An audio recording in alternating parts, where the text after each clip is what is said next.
Hello and welcome to Horizon. We're looking at how the news of today affects your tomorrow.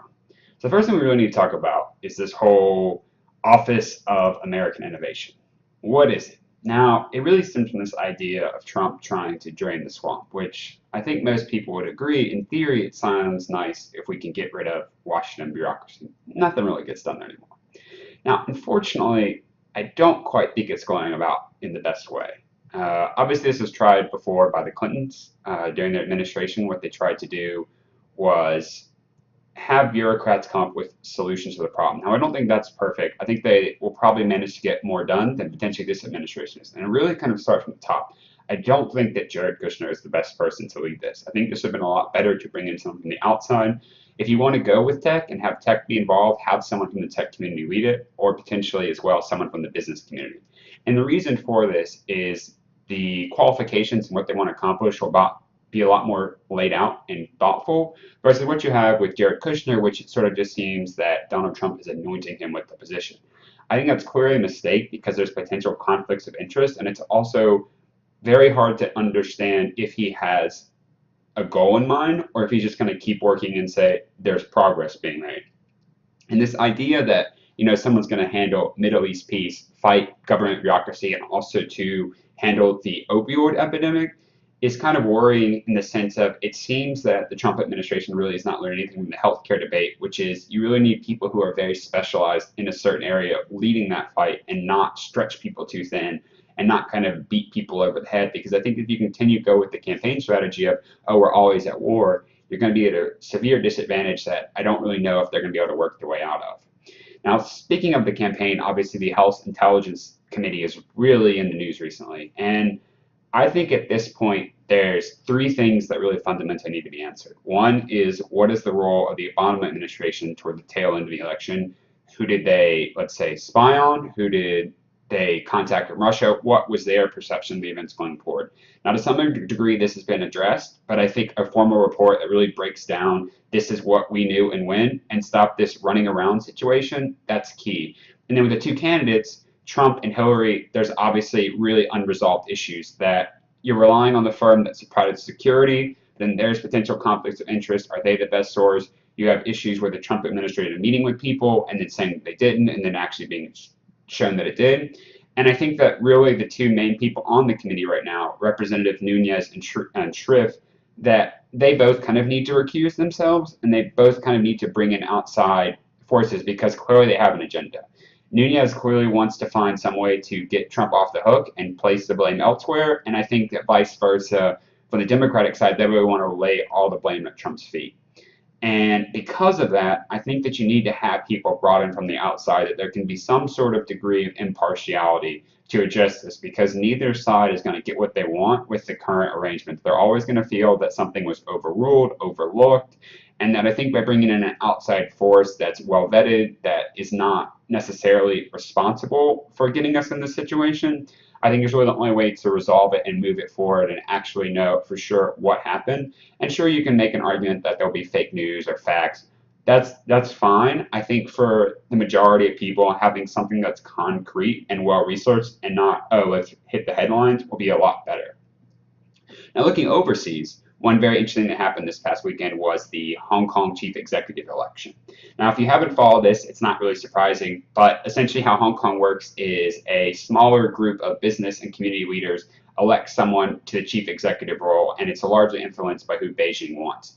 Now, unfortunately, the past chief executives don't exactly have the best track record. One of them has had to step down after a national security implementation disaster. One is currently in jail for corruption, and the current one not only presided over a series of unfortunate protests in 2014, but will also probably find himself under investigation due to some potential bribery and conflicts of interest situation. So that really puts the new chief executive, Carrie Lam, in a tough situation to really move things forward. Now, on one hand, having done some research into it, I think she probably was the best person for the role, that considering who the other available options were. And I tend to disagree with the fact that oh, if there was open elections, potentially there would be more opportunities because there's not really a strong voice of what is the other option because it seems that there's really a lack of ideas. And I don't think this is a Beijing problem. I think this is really more of a Hong Kong problem that anyone who's managed to rise to the top really just wants to maintain the status quo and talk about potentially, oh, tech will solve this or we'll find a different way. But I think from both political and business, there's really not an idea of how to actually solve a problem. They're content with keeping the status quo. And you could also argue that what Korea and Japan have with their semi-family run economies is they still want to grow their wealth and still make changes and still be global players, as where it seems that the leaders in Hong Kong are just content with, oh, let's move some money around and we'll maintain the status quo. And really what that's going to do is not necessarily affect their generation now because obviously they've built up relationships. It really affect the second and third generation of these families that once they take over, they're going to have less connections and still not have any ideas. And honestly, I feel that system will implode.